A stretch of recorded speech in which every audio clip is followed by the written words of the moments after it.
I have a brand new study that was just published in January of 2021 talking all about glucose regulation between HIIT training and resistance training. So let's dive in. Now, both of these exercise modalities have been found to effectively lower blood glucose levels, but they're not really clear as to if it's the same mechanism that's affecting it or if they're different mechanisms. So this study was a randomized crossover study that involved 16 healthy adults between 18 and 50 years old. 8 were men, 8 were women, and these were all recreationally active people. For the HIIT training component, that was 12 cycles of 30 seconds on at 80% of their peak performance with 90-second rest intervals in between. So 30 seconds on, 90 seconds off, and this was using a stationary bicycle as the HIIT training modality. The resistance training was 4 sets of 10 reps. They did 80% of their 1 rep maximum weight, and they were using 3 different leg exercises as their resistance training. And between both groups, the total time duration was matched. So they worked out for the same total length of time. All of the exercises were after an overnight fast, so they all worked out in a fasted state. Their blood was tested at 30-minute intervals, so they tested them before they ever exercised. They tested immediately at the end of the exercise, and then 30 minutes, 60 minutes, 90 minutes, and 120 minutes after the training. During this study, each participant only did 1 bout of HIIT training and 1 bout of resistance training with 7 days in between. And half of the group did the HIIT training first and the resistance training the 7 days later. The other half did the other way around. But both groups did both types of exercise 1 time each with 7 days in between. They tested their glucose levels, their insulin levels, their cortisol levels before, immediately, 30, 60, 90, and 120 minutes after. They also looked at heart rate, rate of perceived exertion, so how difficult the training was. Their lactate levels, their free fatty acids in their blood were also all tested 2 hours after. So what was their overall conclusion? The glucose, cortisol, and lactate were higher after HIIT, even though the perceived exertion was similar, the duration of the exercise was similar, the overall intensity level was roughly the same, or at least perceived to be the same. So there's some limitations with this study. First of all, they only did 1 bout of each exercise. They only looked at young, reasonably healthy, reasonably active people. The HIIT training was specifically 30 seconds on, 90 seconds off, and on a bicycle. And the resistance training was leg exercises only, and the 4 sets of 10 reps with 80% of their 1 rep max being used as the weight of choice. So obviously there's a lot of different ways that you could have structured this study. It could have involved more than 1 bout, could have involved maybe less active people or different ages, different statuses of people rather than just young and healthy. The HIIT training may not have necessarily been on a bicycle, but could have involved burpees or sprint training or any other kind of HIIT training. The interval could have been different, not 30 seconds on and 90 seconds off, but it could have been 45 seconds on and 15 seconds off. There's a lot of different variables within the HIIT training, and same with the resistance training. If they hadn't used 80% of their max weight, if they hadn't used 4 sets of 10, if they had done different body exercises, not all lower body exercises. There's lots of different things that could have affected the outcomes of this particular study and certainly do limit the conclusions that they were able to draw. Now, they also stopped testing at the 2-hour post-exercise mark, so we don't know what the longer-term implications would have been. Maybe 5 hours in, the glucose levels would have either leveled out with the resistance and the HIIT training or would have actually been better with the HIIT training. A few hours later, we don't know because they stopped testing at the 2-hour mark.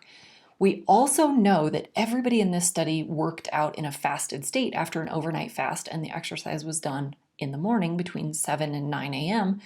But is that how they normally work out? Do they normally work out in the morning? Do they normally work out in a fasted state? Are they used to using a pre-workout shake or after working out after a meal? We don't know. And so that alone could have changed the results. If you're used to working out later in the day, all of a sudden shifting to a morning workout is a stressor. If you're used to working out after a meal, working out in a fasted state is a stressor. So there's a lot of things just around the way they designed this study that could have dramatically changed the outcome that they found. We also don't know what their normal exercise routine looked like. These were all recreationally active people, but what does that mean? Were they soccer players? Were they bicyclists? Was their normal workout a HIIT training? Was their normal workout a resistance training? Did they walk? What did their normal exercise routine look like beforehand? Because if either HIIT or resistance training is new to them, again, that's another stressor and a complicating factor to this study. Anytime we do something new, our body kind of freaks out a little bit, and that's normal. That's actually a good thing.